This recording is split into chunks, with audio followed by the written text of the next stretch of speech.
Welcome to the webinar. We at Groundswell are so pleased to welcome all our guests to the webinar today for Energy Futures. Our Energy Futures series deals with a whole host of subjects, all related to the need for more and better access to clean energy resources for every family in the United States, no matter where you live, what your income is, what your housing situation is. You should have access to the clean energy resources that this country has in abundance, whether that's energy efficiency or, we hope, solar generation, which is becoming cheaper and cheaper and cheaper, and certainly cleaner, and needed in a big way to achieve our country and our climate goals for the entire planet. So today we're pleased to bring Dr. Elvis Moleka with us. He is an esteemed researcher and expert in data science. And we've just released as Groundswell a very deep study that Dr. Moleka authored on the relationship between poverty, energy burden, and housing stability in the United States. We are focused on the United States for this study. So Dr. Moleka is going to go over that with us. Few housekeeping things before we jump into the webinar and get into the discussion. First, this is recorded, and I want to make sure everyone knows that. If you have any questions, please type them into the chat. This is a Zoom, the chat line is open. Please type any questions at any time during the webinar in the chat, and we will address those questions as we get to them, and certainly have a big discussion at the end of Dr. Moleka's presentation. And second, we will put links in the chat as well, and you've probably seen them already, that for you to go in and download either the summary or the full report of Dr. Moleka's study. We hope you do download that report. We hope you're able to read it and use it in your own work on behalf of clean energy accessibility in the United States, and housing and wealth building and equity. We touch on all those issues today, and we're very pleased to do so.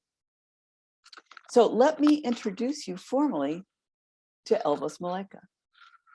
Dr. Moleka is the research director here at Groundswell, the director of data science and research.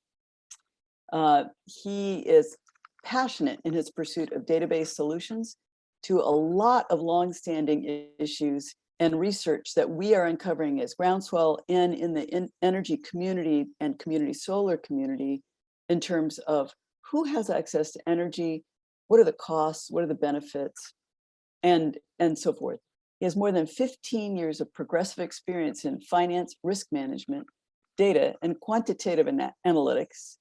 And he has performed many complex model validation analyses, creating executive summaries of his findings. He's published in many places. As a data scientist, he leverages statistical analysis and economics to promote model development and data management solutions. He's a member of the New York Institute of Finance. He has worked with major Wall Street banks and held many leadership positions, such as lead quantitative analyst at RiskSpan, senior economist at Fannie Mae, lecturer and head of teaching fellows at the University of Warwick, and research economist at the University of Bath. So welcome, Dr. Moleka.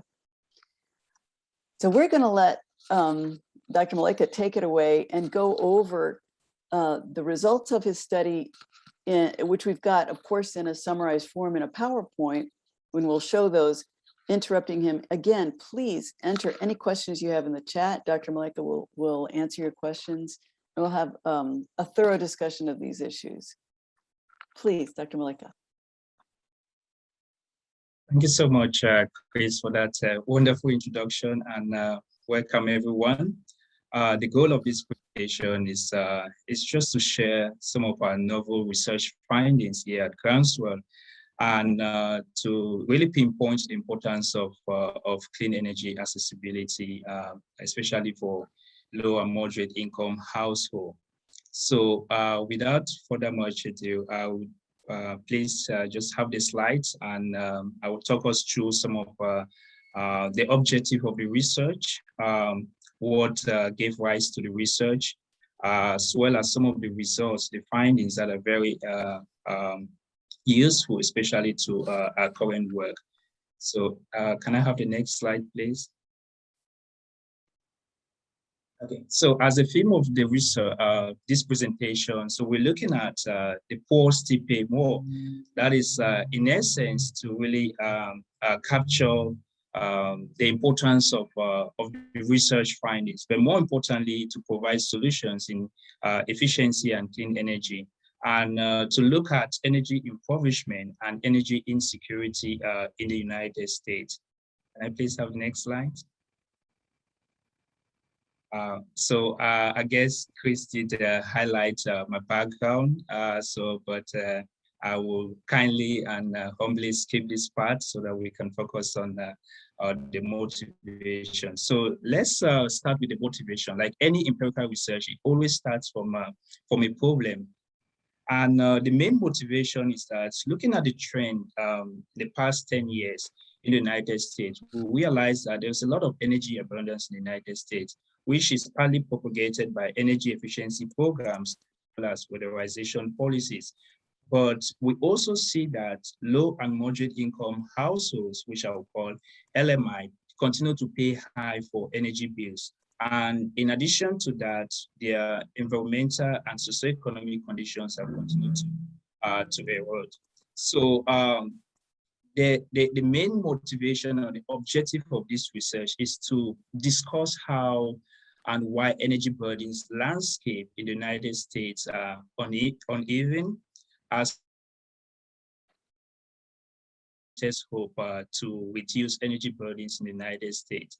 But more importantly, to contribute to the literature by looking at an empirical examination of energy burden and prices, which is characterized by microeconomic variables as well as average energy utility bills. Can I please have the next slide?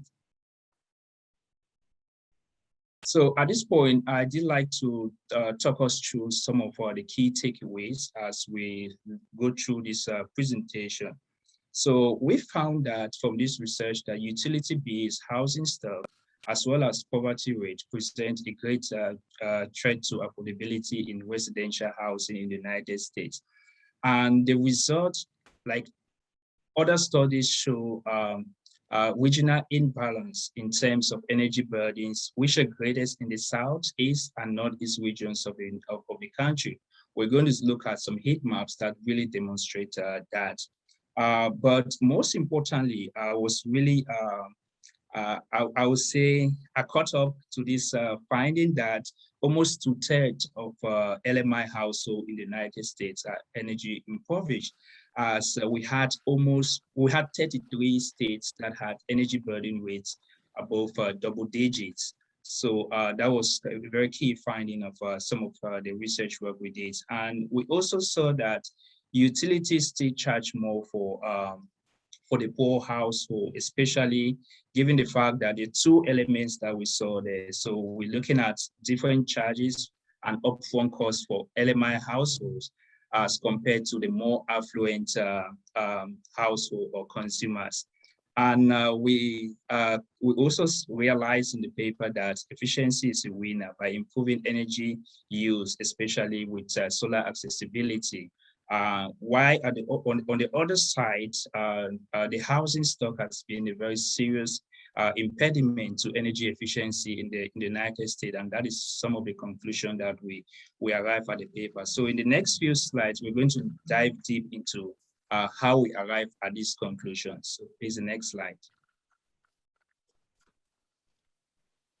So let me start by just giving us a very brief literature review. So we conducted a very extensive literature review, and like most studies, we will just want to focus on some of the main theoretical strands or conceptual framework of the energy burden literature. So the first is about rural energy burdens. As we can see from my comic, that energy burdens in the rural areas are significantly higher than the urban population. And again, in a forthcoming paper by Groundswell, we have established the rural-urban divide when it comes to energy burden and inequities. And another strand of the literature look at demographic shifts. And in this literature, this strand, especially Hernandez and Wang et al., so they basically look at the disparity in terms of population, in terms of demographics. And they found that the African American, Asian, and Hispanics tend to pay more for energy burden as compared to other households. Then another strand looks at the implications on health. And the main reason for this idea in the literature is that most poor households live in, there are a lot of structural issues. So for example, inefficient systems. So they came to the conclusion that because of the structural issues, impediments and challenges that households do normally face, there are health implications, and this is more severe for LMI household. And another strand of the literature looks at energy burden as an economic problem. So we have a lot of driving variables there, that's especially the paper by Rose that has really compared the MSA energy burden and Brown as well. And that energy burden is not just an environmental issue, or neither it is a social issue, but it is mainly driven by economic fundamentals. And we also have the energy affordability segment of the literature, which talks about more or less embedding income variables in terms of ability to pay, as well as energy burden in itself can also be coined as energy poverty. So these are kind of the main themes in the literature which we uncovered. Can I please have the next slide? Okay, so right now, I would like for us to look at LMI household electricity expenditures, so per month. So energy burden by definition, as used in this paper, is the total amount of household income spent on electricity, on utilities. So as a ratio of as a percentage of their income. So what we see in this map is that for most of the southeastern and northeastern region of the country, we realize that LMI spend more than $160 on average on utility bills. So, but let's look at the next slide that really perpetuates this evidence. So this is the energy burden. In the previous slide, what we saw was just a composition of the total amount spent on total amount of income spent on electricity bills. But what is that percentage as a ratio of LMI household? That is what we want to see in this map. So we see here that there is a lot of imbalances when it comes to energy burden. And this is really severe, especially in the Southeast region and northeastern region of the country. So for example, the Carolinas, for example, Georgia, to name a few states, northern Florida, for example, as you can see, Mississippi is there, Alabama is there as well, West Virginia is there, Tennessee is there, and in the Northeast, we see Maine, for example, on New Hampshire, so Massachusetts as well. So we see that there is a lot of imbalance when it comes to energy burden in the United States. So, but let's look at the next slides to be able to uncover some of these reasons. So in this slide, we just want to look at, because when we see evidences like this from a conceptual perspective, what brings to mind is what are the narratives from an empirical perspective, and how can we formulate data to be able to derive policy objectives. So in the next few slides, we're going to look at kind of a classification of the worst energy burden states. But what we see here is that there is evidence of systemic inequalities in the housing stock, propagated by unemployment as well as poverty rate. And as we all are aware of, especially during the pandemic, we saw that there was just a lot of displacement and disparities when it came to these findings. So let's look at the next slide. So this is just a classification of the 7 most energy impoverished states in the United States. So when in this paper, we compared LMI energy burden as against non-LMI energy burden. And these are some of the results we saw. Like we saw the example of Maine, Vermont, Mississippi, South Carolina, Alabama. So this is what we found in terms of the energy burden disparities in the United States. And we can see from this analysis that there's a clear divide between non-LMI energy burden as compared to the more to non-LMI energy burden as compared to LMI energy burden. Hey, Dr. Moleka, let me interrupt you. This is Chris. I want to point out for folks watching the webinar, when you're looking at this slide, the average non-energy burdened household, market rate, people with, if you're not considered energy burden, you're paying about 3.5% of your monthly take-home pay toward energy costs, 3.5%. So for these states, even if you are not a low or moderate income household, you are paying much more than 3.5%. You are burdened regardless of your income level relative to the average in the United States. So that's an important measure too. But, and you're seeing Alaska, Maine, Vermont, high energy costs, even for households that do not face energy poverty or energy burden rates.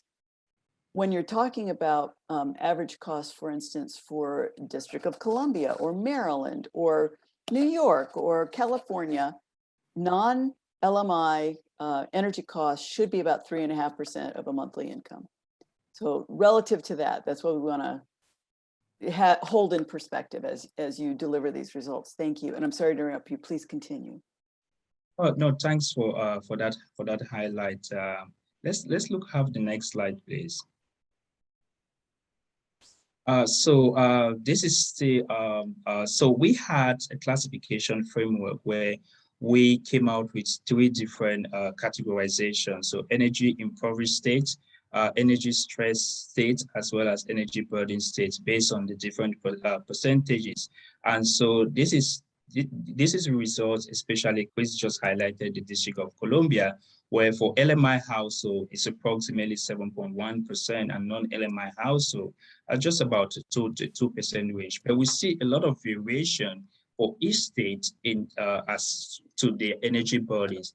And again, as we see in the empirical section, and the motivation for doing an empirical analysis is that the distribution, the population variation in each of these states do differ. And as such, the characteristics on features to which energy burden correlates with some of the variables also differ. So can we look at the next slide, please? Okay, so in this slide, I just wanted to highlight the fact that the rural households have a much higher energy burdens as compared to urban household with the same incomes and situation. And again, as I mentioned at the introduction, forthcoming publication by Groundswell has really highlighted the rural urban energy divide. And but I just wanted to highlight is that some of the reason why the energy burden percentages are higher, as we saw from the energy impoverished states and the energy stress and energy stress state, is because when we look at the entire population as compared to the MSA area, the entire population statewide level energy burdens includes rural areas for which there's high energy burden. Can I have the next slide, please? So I will turn this to Chris for questions, if the audience have questions before moving into the second part of this presentation. We did have one question, Dr. Moleka, and I wanted to ask it from our participant. Wanted to know if you had performed the analysis in this study that compared energy burden between states that have a regulated utility industry versus an unregulated utility industry environment. did we run that for this study, or is that separate? I know we're running that in LIFT research, but I didn't know if it was included in this paper. No, we didn't run this for this paper, and that is an avenue for future research. So the main motivation of this paper, as I highlighted, was that if we look at the literature has predominantly been about some sort of descriptive analysis of the energy burden NASAs, but without any empirical evidence. And so I wanted to find out what the correlates are. So there are a lot of extensions that can come from this paper, especially looking at regulated and deregulated state, as you highlighted for LIFT. So that would be a wonderful extension to this paper by just using the same parameters and variables and doing a classification that captures that. I think that'll be. I wanted to raise for our participants the understanding that we're all smart people. You can go on Google, you can do all sorts of searches. You can say, oh, the state average energy burden is in, for instance, Maine. The state average is 19%, but in Elvis's slides, it says it's 40%. What is going on? Very important to separate the rural and urban populations for each state. And in this paper, what Dr. Moleka was able to do is take a county by county study and identify the rural counties versus urban counties or urban areas, separate the energy burden and poverty and housing and related dynamics between rural and urban counties.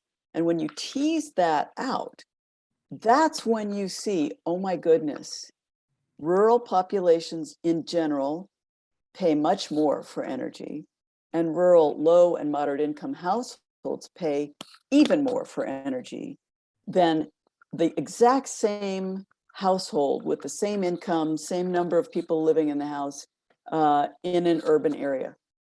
And we'll speak more to that, but that's very important so that when we do policy remedies, or we talk later in the webinar about energy efficiency, renewable energy, other types of mitigation we can do to help relieve energy burden, it's important to think, well, don't just throw money at the urban centers, which is what we typically do because we are well networked and we have good administrative vehicles, and the federal government delivers it to the states and they delivered it to the big cities. And, there's all these mechanisms for delivering cash or delivering other policy in an urban area. There may not be such good infrastructure to deliver solutions in rural areas, but in fact, the rural areas are where the solutions are needed most.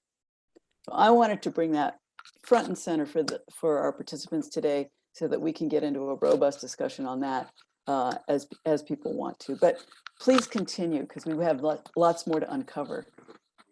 Yeah, no, that's true. Just to highlight what Chris did mention, is when you look at the determinants, especially what we're going to see in the next couple of slides, is that energy burden is very multifaceted. That is the main reason a study like this is important, so that we make policy decisions that derive from the data-driven analysis. So and to actually capture the correlates energy burden, which we're going to see, is I think it's a really key contribution of this paper. So can we have the next slide, please? Oh, Elvis, I didn't know where this was in your presentation, but we do have a question of whether you will be addressing the reason that rural households pay more or have a higher energy burden than urban households of the same sort. And I know it has to do with housing stock and other issues, but will you be speaking to that in some of these later slides? I just want to make sure that that's covered. Yes, that's right. I'm going to address that. And you've mentioned the main point is that when we look at, I think there's been some kind of social and economic implications for rural areas in particular, because we tend to see this the same characteristics for rural areas: high poverty rate, unemployment rate, a lot of structural issues when it comes to homes. And such, this increases the energy burden for rural areas. So there are a lot of factors that correlate with energy burden for the rural areas as against the urban areas divide. So, and I think that distinction is very important because, and as I mentioned earlier, there's a forthcoming publication that really deals with the rural-urban divide, because until that publication, we thought that energy burden was just similar for the rural areas or urban areas, and as such, policymakers did not really look at the way, especially Chris has highlighted, that's rural-urban divide. But I want to talk in the next few slides about some of the key contributions and which really drove this paper, because until our findings, when I read the literature extensively, more than 50 papers or 70 papers in the literature review, I saw a lot of descriptive analysis of the energy burden. And I was just asking myself, how can we really empirically investigate this relationship? So in this particular slide, I want to talk about the data and methodology. So the first thing is about the technique used here. So we use a predictive modeling. And by using a predictive modeling, we fitted a logistic regression model. And for those of us coming in finance, we realize that this is a very key model that is being used, especially modeling default rates, for example, or eviction rates is in the energy and solar energy sector. So by this methodology, the first thing we said, since we realized that almost 2/3 of LMI households in the United States have energy burdens that are double digits, and we say, let's look at the correlates of energy impoverishment. So by the methodology we use, we fitted a binary regression model, and it took the value of 1 for every state where the energy burden is equal to or exceeded 10% and 0 otherwise. And as I said, this method is highly used, especially with finance, for example, credit default, default on mortgage, if an individual is current on their mortgage or not. So that was just an extension. And we felt that by using predictive modeling, we could best capture the correlates of the model. But let me talk us through the predictor variables. So we consider US, for each state, we look at the unemployment rate as well as the poverty rate. And we also wanted to find out if energy burden is correlated with the number of persons per household, because I think most of us would be shocked. I was really shocked because my thought initially was that, hey, it's correlated with the number of people per household, but that was not the case.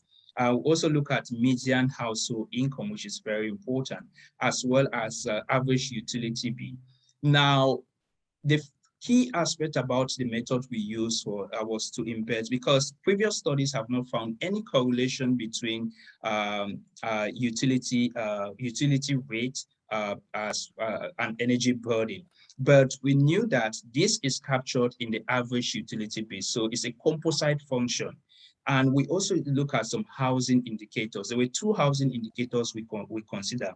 First, the number of housing stock in each state, as well as housing permit as a proxy for housing stock. Now, as we all know, a study on energy burden cannot be complete without looking at the segment.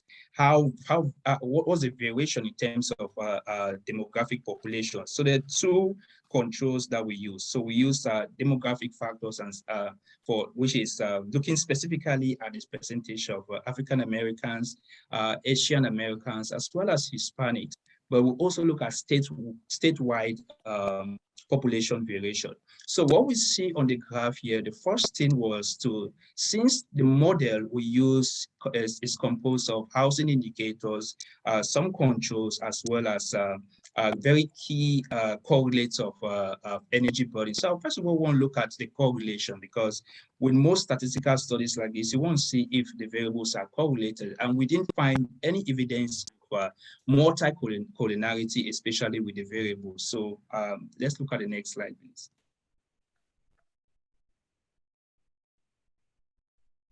Okay, so I'm going to highlight, want us to spend some time here to really highlight the results. So in the baseline model, what we did is that we ran a logistic regression model of energy burden or energy impoverishment against poverty rates, unemployment rates, the natural log of the average monthly bill, number of persons, housing units on a constant. Now, what we see first thing that with this type of models is that you want to look at the coefficients, if the signs of the coefficients, before even looking at the magnitude. So we see that for each of the models, I'm going to talk about the demographic and the population control later. So for each of these models, we see that the poverty rate is positive. I expect that to be positive for it to have a significant correlation with energy burden. Unemployment rate is the same. The log average monthly bill is the same, because what the literature has really asserted is that there's a significant correlation between upfront costs and what the utilities charge for LMI household and non-LMI household. And one of the things that we propose in this work is that utilities can really charge different prices based on income variation, because that is what we're seeing here. Now, the number of persons per household, the coefficient there across the three models is negative. And this is because when I look at the data for the entire United States, there wasn't much variation in terms of the number of households. So the average was about 2.58%. So there isn't much significant variation when it comes to that. And the housing stock is negative, which I expect that to be negative, because what this implies that most LMIs are in renter-occupied homes and multi-family homes. So a decrease in the housing stock has a wider implication on energy burden percentages. Now, the demographic model, which I call the demographic model, so it considers the weight of the African American, Asian American, and Hispanic, while the population model look at the entire population. But what we see from this particular result is that the magnitude of each of the variables is more significant with the demographic models. The demographic model as compared to the other two models, the baseline model and the population control model, which implies that when we look at energy burden is significantly for people, for example, people of color, African American, Hispanic, and Asian Americans, and which also indicate wider implications of inequity. So, but let's look at the next slide. I look at the probability of a person being energy impoverished. And one thing that I want to say here is all of these models, the paper contain a lot of diagnostics and implications, but all of them pass the diagnostic test. I can't list them all here. So, but this is like the predicted probabilities. As I said, we're going to fit a predicted model. So what we are seeing here is that looking at the demographic model for or across all the three different models, the baseline, the demographic, and the population control, we're seeing that the weight in terms of the probability of an individual of an LMI being energy impoverished as a result of monthly bills, the charges is really significant. So it's almost about 100%. So utility bills exert a very high significant pressure on energy burden for the LMI population. And that goes with poverty rate and unemployment, while we also see that housing stock is also significant. So let's have the next slide, please. Yeah, I'm so sorry, Elvis, but for most of us not daily working with regression analyses, those numbers aren't they're not indicative of what we can interpret. What I took away was the one number on the last column in the log, 0.999. That's when you are almost at 1, which is 100% predictive element. It's like, yeah, these factors are completely tied together, completely. So if you go over log average monthly bill, all the way in the right-hand column, controlling for population, and you go down and look to the third number, 0.999, there you go. The average monthly bill is almost completely determines the relationship between if you are a low-income household and your energy bill, you are going to be energy burdened up the hilt. It's just craziness. So, I mean, interpretive numbers. It's hard for me. I'm not a statistician, and you are, and you're such a great guy. But moving on to the links, I'd like to get into the discussion of all these factors and how they contribute in a storm of situation to post even more burden on a low-income household because of their energy bill. So let's just move on, and thank you for this. Okay. No, I can shed some light. Let's go back to because this is a really key aspect of the research, and let's go back to the last the results. Yeah. So I can shed some light here. So the first thing for the non-statisticians in the audience is that the first thing with modeling, predictive modeling, is that you want to first of all basically look at specification. Specification is very important because there is something that we call spurious regression. Like me being here, for example, I want to do a regression of going to the moon. There's just no correlation between my presence here and the moon. So, and fitting models with variables that are not significant, that is spurious regression. Now, I think the main thing here that really, after looking at a broad range of the literature, was to basically look at what is the transmission mechanism. Now, let's take poverty, for example. Whether you are a statistician or not, let's say there's poverty rate in maybe Virginia. I happen to live in the Commonwealth state of Virginia. Poverty rate in Virginia is high. There's just high poverty rate. And I know that to some extent, poverty rate may be tied to, for example, unemployment rate. If I'm not able to work, that implies that the propensity of which maybe I may have less disposable income. So these are the transmission mechanism. I'm not able to work, I don't have any income. Now I'm either paying my bills based on the savings because my unemployment rate is high. Now my electricity bill, for example, average rate in Virginia is about sometimes $100 and something, so we see.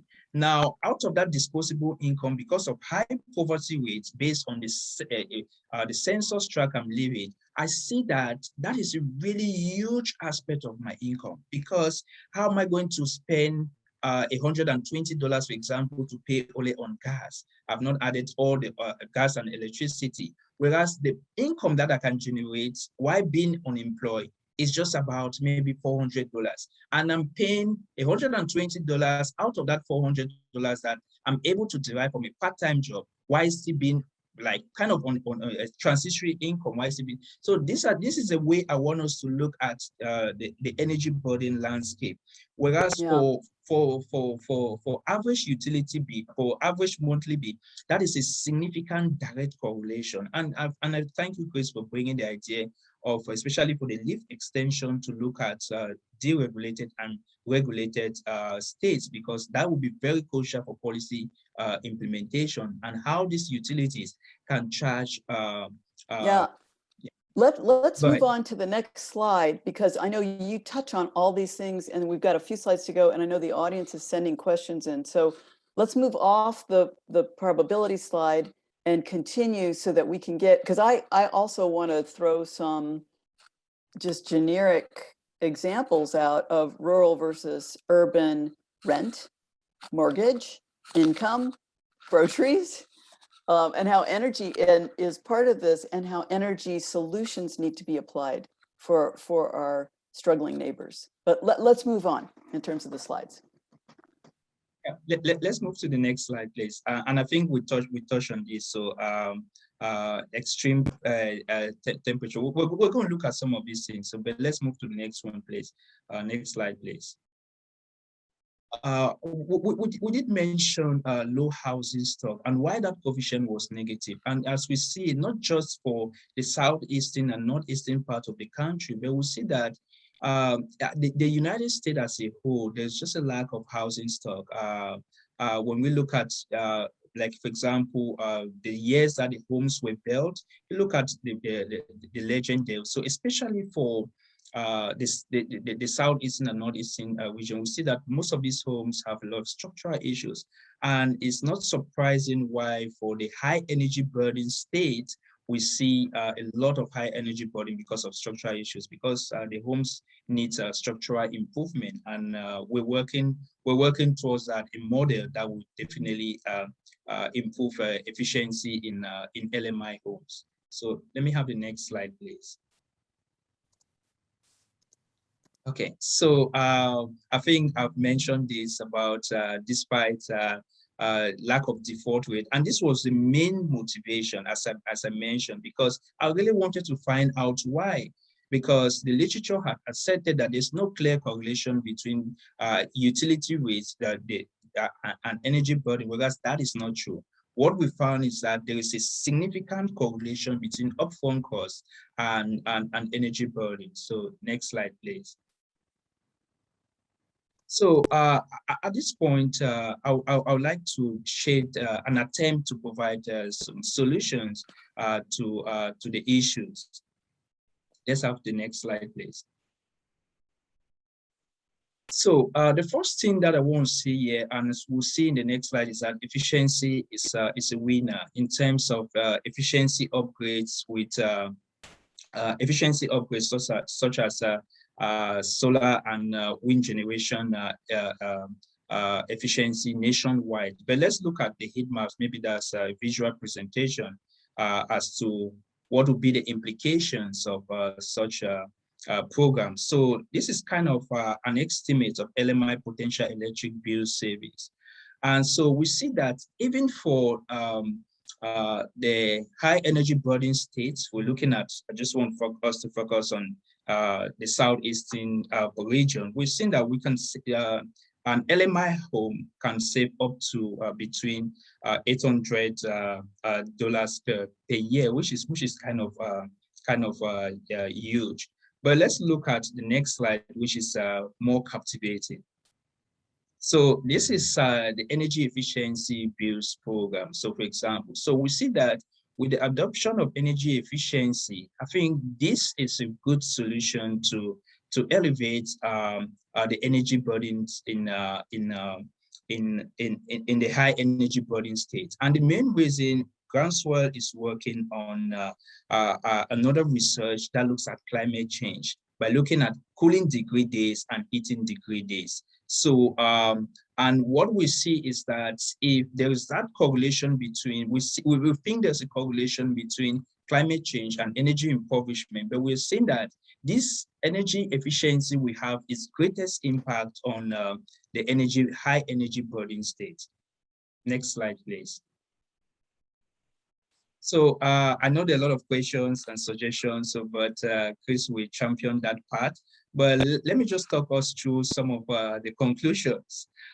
So I've already highlighted that utility bills present a threat to affordability in residential housing in the United States. And not many households benefit from programs that are meant to address inequity and inequality in terms of energy burden. So, and I think the key part, and I touched on this, is that energy burden can be reduced if utilities develop a framework where fixed charges are determined based on income. I think that is really crucial because we're doing that in other sectors, so especially in terms of taxation. So I think we can implement that same framework because that would definitely reduce energy burden. And energy efficiency, which I did touch, and the importance, more importantly, for us to view energy burden as an economic issue. So energy burden in the past has always been seen maybe in terms of an environmental and social economic issue. That does not mean that we ignore the socio-economic, environmental and social concern, but that it requires economic policies to be able to prioritize low-income households with high energy burden. So I will pass it back to Chris for more elaborations and questions from the audience. Right, thank you, Elvis. We just had a question come in, whether or not we would be, I know we didn't tease this out in great detail for this study, but whether or not we would in the future be looking at the additional energy consumption of rural households related to, say, transportation, like you have to drive farther, use more gas. If you live in a rural area, then you might, in an urban area where you might not even own a car, you might be able to use public transportation to get to work and so forth. I know we focus primarily on housing, and the reason that rural houses tend to use more energy than urban, and this is very average, very, high level average. Rural housing uses more energy than urban housing is several factors. Rural houses tend to be larger in size. They tend to be separate standalone houses. So you don't have walls on either side or dwellings above or below to help buffer energy use or insulate the home. The rural house tends to be less efficient, less well insulated, not sealed, older appliances, older envelope, older and unsealed attic and basement space and so forth, than an urban dwelling of the same year, manufactured in the same year. And so all these things contribute. I wanted to talk about real numbers, because I know when we were doing predictive modeling, people are like, oh, why are we talking, or what is the relative impact of income on energy burden and energy poverty? And why did we focus on housing and all these things and not focus more on income? And this is a softball question because I know you can answer this, Elvis, but I know people are like, oh, well, if you make a certain amount, you should be fine. But in fact, that's not true. Yeah, no, that's right. That's right. So I said initially, the specification of model is very important, and these questions will definitely come in. So I thought initially, like when I was considering housing indicators, it's like, hey, why have I left housing indicators? So in statistics, we call that misspecification. So so the way I model income is in terms of rent burden.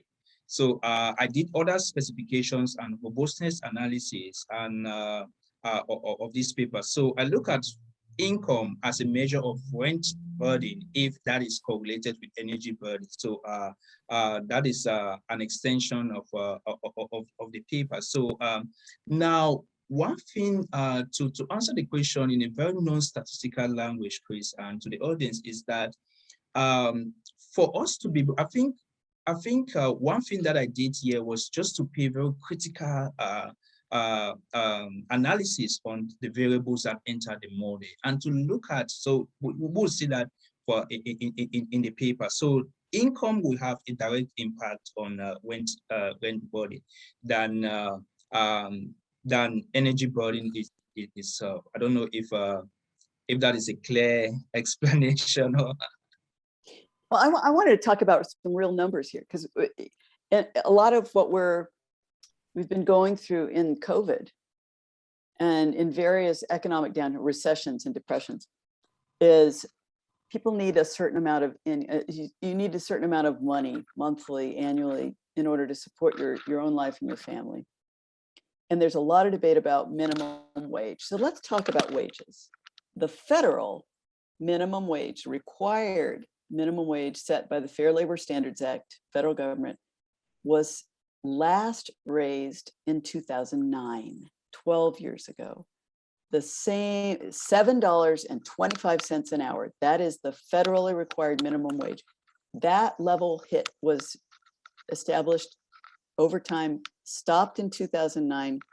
We have not raised the minimum wage from $7.25 an hour since 2009. What do you get for $7.25 an hour? If you are a working adult, full-time, working minimum wage, $7.25 an hour, that is an income of just over $15,000 a year, gross. That's before tax. Okay, in Washington, D.C., now that's an urban area, very expensive.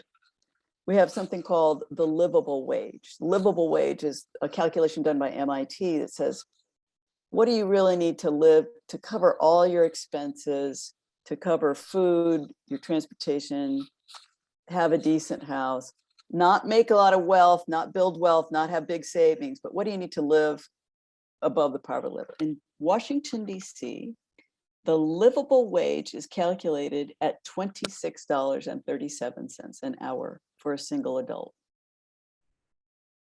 roughly 4.5 times the federal minimum wage, 4.5 times. So And if you are sort of a conventional family, 2 parents, 2 children living at home, so 2 working adults, we're assuming both parents are working. We're assuming maybe they rent. They need a 2-bedroom apartment. So the parents have a bedroom, they stick both kids in the other bedroom, that's fine. Average cost in Washington, D.C. for rent for a 2-bedroom apartment in July of this year was $3,427 a month for Washington, D.C. So what does that cost? That's $41,000 a year for your rent for a family of 4 in Washington, D.C.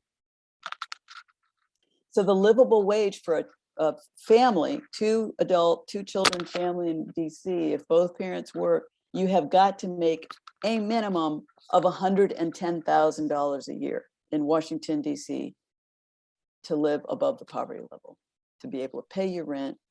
And remember, your daycare costs for those 2 kids are roughly 12% of your take-home pay too. Some places it's 15% of your take-home pay because childcare is expensive. So we wonder why minimum wages of $7.25 an hour don't get you anywhere in this country. If you had 2 adults both working at the minimum federal wage, that's still, 30,000, an income of $30,000 a year for 2 full-time working adults. If they have any, you can't pay your rent. You can't own a house. You can't do anything on minimum wage for 2 years. So when we talk about income being dependent on energy burden and housing, of course, income is profound. But let's talk now about family wealth and why housing is so important to wealth building.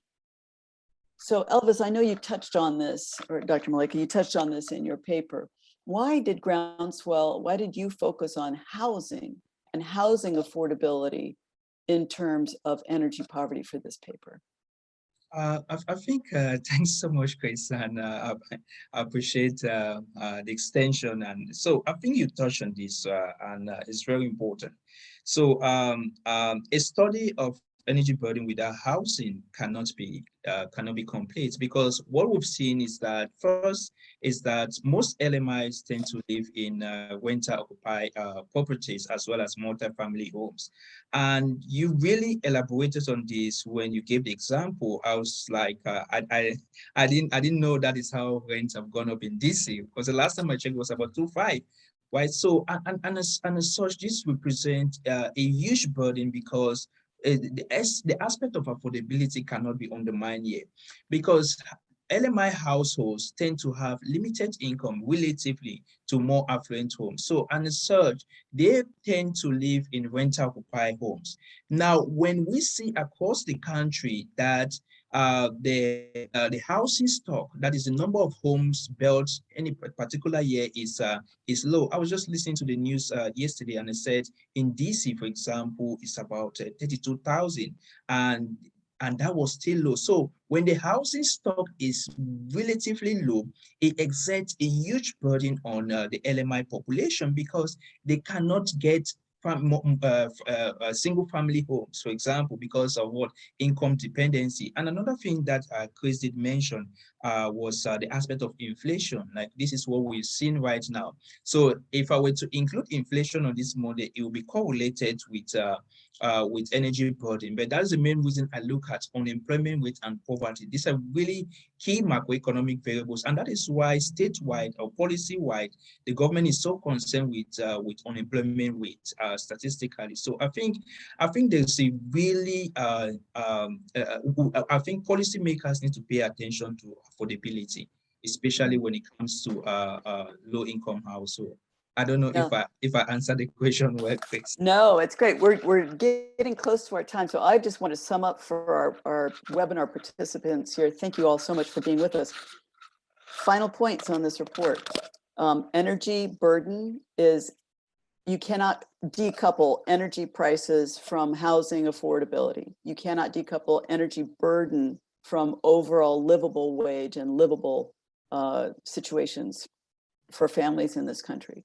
Rural populations are more energy burdened than urban populations with the same size families and the same wages and the same housing. It's just rural populations are more burdened. And when you get above 3.5% of your monthly take-home pay toward your energy costs, you are considered creeping up into energy burden. Most of the states we looked at, 33 states, or actually what Elvis said, it was 2/3 of the LMI households in the United States are energy burdened right now, urban and rural. Those in the Northeast and the Southeast tend to be most energy burdened, but that's an average. There are many, many pockets of poverty, pockets of rural populations who just pay a lot more for energy. And this country has solutions. I know a lot of us know about the low-income heating and energy program, LIHEAP, and also the Weatherization Assistance Program, WAP, that come from the federal government. Those are funds that Congress designates each year, delivers either to the Department of Energy or HUD to send down through the states and help relieve the energy costs for low-income families. They don't do the full job. WAP is a great program. LIHEAP's a great program. They mostly hit urban populations, and B, only about 10% of eligible households nationwide ever get any money at all in any given year, because the WAP and the LIHEAP funds from Congress are just not sufficient to cover all the eligible, very low income, very energy burdened households in the United States. Some states can hit 15% of their eligible populations. Some states run out of money after they help 7% of their eligible population. In no state does every low-income family that needs help get it through the federal government. And very few states have their own programs, and very few utilities have any programs. So Groundswell, through Dr. Moleka's good research, is going to use this analysis to help focus policymakers on corrections, using resources we already have, applying them to the right populations in the right places, and thinking more broadly about both economic development, family wealth, equity, and what energy solutions we have right now that could be applied if they're done in a more intelligent and focused way toward the populations that really need them. We're coming out of COVID, we hope. We hope we have these opportunities to build wealth and help the families that are struggling around us.